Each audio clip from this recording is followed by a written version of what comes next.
Hello, boys and girls. It's when I feel like 8 o'clock. I'm Pearl of Wisdom, and you're listening to my NHL Pearls of Wisdom from my bathroom because I was an addict. I'm not anymore. I'm reprogramming my life. I'm living in a small space with a lot of people where seems to be the only place I can get privacy. I've had questions, why couldn't you do it somewhere else? You suppose I could go off somewhere and find some Wi-Fi and do it like that in public and all that. I haven't come up with anything. If you come up with something, maybe go in the comment section. But until then, I'm doing it like this. I had a letter here from Sven Kuchinov or something. I can't say your last name as far. I'm sure I'm close. Kuchinov from Croatia. And asking me why that I'm anti-shootouts. By the way, if you want to get me out of the bathroom, just hit the subscribe and the bell, and we're going to do amazing things together. We're going to go see Sven here in Croatia together. Like, that's how all the things, think of all the wonderful things that in your mind come up with, like creative things we can do together. We're going to do that. So anyways, they're asking me why I don't like shootouts and or why I'm against shootouts. It's not actually true that I'm against shootouts. As a person who played, I find it a difficult way to end a game. But that's taking it from a very much maybe too serious standpoint. But when you play, when you've worked hard and you've beat each other up and you've tried everything you could to win, and then all of a sudden it's like this coin flip at the end, it makes it tough. But that being said, what I think it doesn't really matter. The paying dollar is what matters, not because of the money, but because of the enjoyment. It seems to be that people really love shootouts, and you know what? If the mass majority loves it, I want the shootout because I want people to love our sport. So I'm not against people who like shootouts. I'm not that type of person like that. I'm not. If you love it, if it enjoys it, if it excites you and you find it fun, then great, awesome. Keep it. Make more of it if you have to. That's fine. I'm not anti-shootout. It's hard for me because it feels like a very wishy-washy way to finish a game. But at the end of the day, it's not about all the serious shit about even sometimes who won, who lost. It's how much enjoyment you had while you were there. And if that creates enjoyment for most people, I'm all for it. So there you go. Okay, let's look at our games here. We have the Panthers and the Bruins. Tough game. Trocheck is back, and that I've said last time that changes the games quite a bit. By the way, yesterday I was 1-for-1. The Washington Coyotes game was fantastic. Whoever won, that's why I wanted to bring it up. It was a shootout, and once it's a shootout, it really is just a coin flip. So Mr. Ricketts got it right on the shootout. He won the coin flip. Good for him. By the way, Ricketts picks, friggin' awesome. Go check it out. The other game I nailed, it was a Carolina game. And at the end of this video, I'm going to talk a little bit about Carolina. So Carolina and their celebration afterwards. So watch it to the end, as they like to say. Jackets versus Habs. I'm taking, we don't know the Habs goaltender. That's the thing. Right now it says Price, but the Jackets are putting Merzlikins in. My belief is that they'll probably counter with Kincaid, in which case it puts it up in the air who's going to win this game, really. The thing is that Foligno's got suspended. I'm probably going to sway towards the Habs either way. If Kincaid is in net and Merzlikins in net, you might want to go on and over on this one. And I'll take the Habs probably either way. Pens versus the Rangers, Murray versus Georgiev. Crosby is not going to be playing.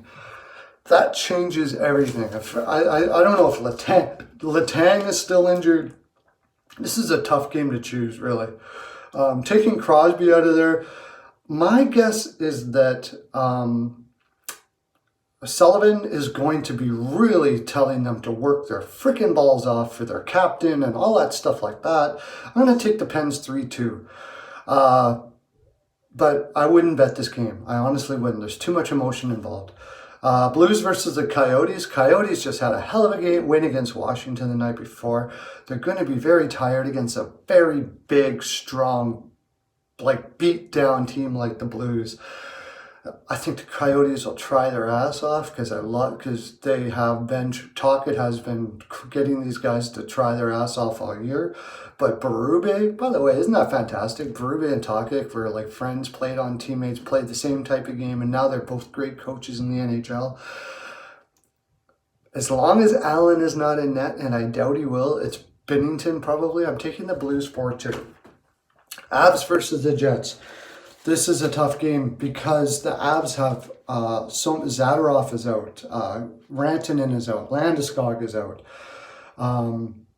It sounds like Francouz is the way you say it, is going to be in net because their Grubauer is hurt. They got a lot of injuries. The Jets are fairly healthy from what I remember. I can't think of it. Maybe Little might be the only one. Avs are going to play their ass off. They're going to play tough. It's going to be close, but I think the Jets will win 3-2. Wings versus the Ducks. The Wings, like I said, Balsillie was going to start telling these guys just to enjoy life, have fun, be creative, do what you do as a young, and we'll become better together. Don't worry about the winning and losing. Just have fun. We're still going to try to win, but we got to have fun. Don't let this beat you up. You're getting better. You're doing well. We all believe in you. That's what he's been saying to these guys, and it's sinking in. And with the Ducks, I see something different there. You know that I'm a big fan of their coach as well, although I probably will never remember his name. Oh, Dallas Eakins. Wow, I remembered. Holy shit. I love him as a coach, but he's got to take on that role as well. He's a very serious coach, and I think he has to add another layer of gotta have fun too, right? So I think the Wings are going to win this 4-1. That's a long way of me saying that. That's it. Preds versus the Canucks. I find that the Preds are trying a little too hard. They got to just let things flow a little bit. They know that they're great. They have a great team. I don't know where they're putting the pressure on themselves, is where that's coming from. They're putting an undue amount of pressure. Putting pressure on yourself to be great is one thing, but putting pressure on yourself to the point where you shame yourself for every little mistake, being too perfect. That's what I think is happening with the Preds. That could all turn around here now, but they're playing a Canucks team that are following their instincts. And I think Green has just realized that these guys are extremely talented, and let them follow their instincts, and we'll work the defensive system into it. Which, with those two things combating each other, I'm taking the Canucks to win 4-3. Maybe the Preds turn it around, but until I see it, I'm going to take the Canucks right now. Wild versus the Kings. The Kings just don't believe in themselves. They're very slow, and it's hard as a team to come to the realization that you're slow. There's a lot of things you can get around, but slow is not one of them in the league today. It's very obvious and very difficult to work against.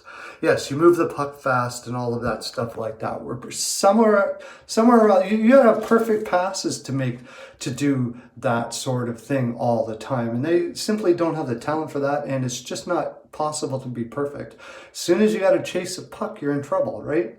That's why I think the Wild will win this 4-2. There's many other reasons, but I'm getting long here. So Oilers versus the Sharks. I'm taking the Oilers 5-2.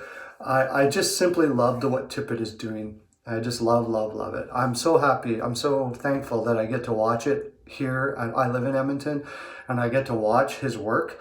It's genius. Pure genius. It surprises me constantly. I haven't been able to pick the Oilers correctly because Tippett actually plays at a higher level than I can even imagine. I actually think I know hockey really, really well. And Tippett does things just at a genius level. Like, he's one of the Einsteins of coaches, as far as I'm concerned. Absolutely brilliant, fun to be part of. I got some letters about doing some Don Cherry stuff and what happened there, and I'm going to. I thought about it, and I think I'm going to. It'll be my next video. I know one thing. I love all of you guys, and it's going to be awesome when we get to be together and spread love through the world through the wonderful game of hockey. That's what we want to do. If you're going to subscribe to that belief, because I believe we can do that, and I believe it's going to be a lot of fun. Have a great day. Lots of love to you.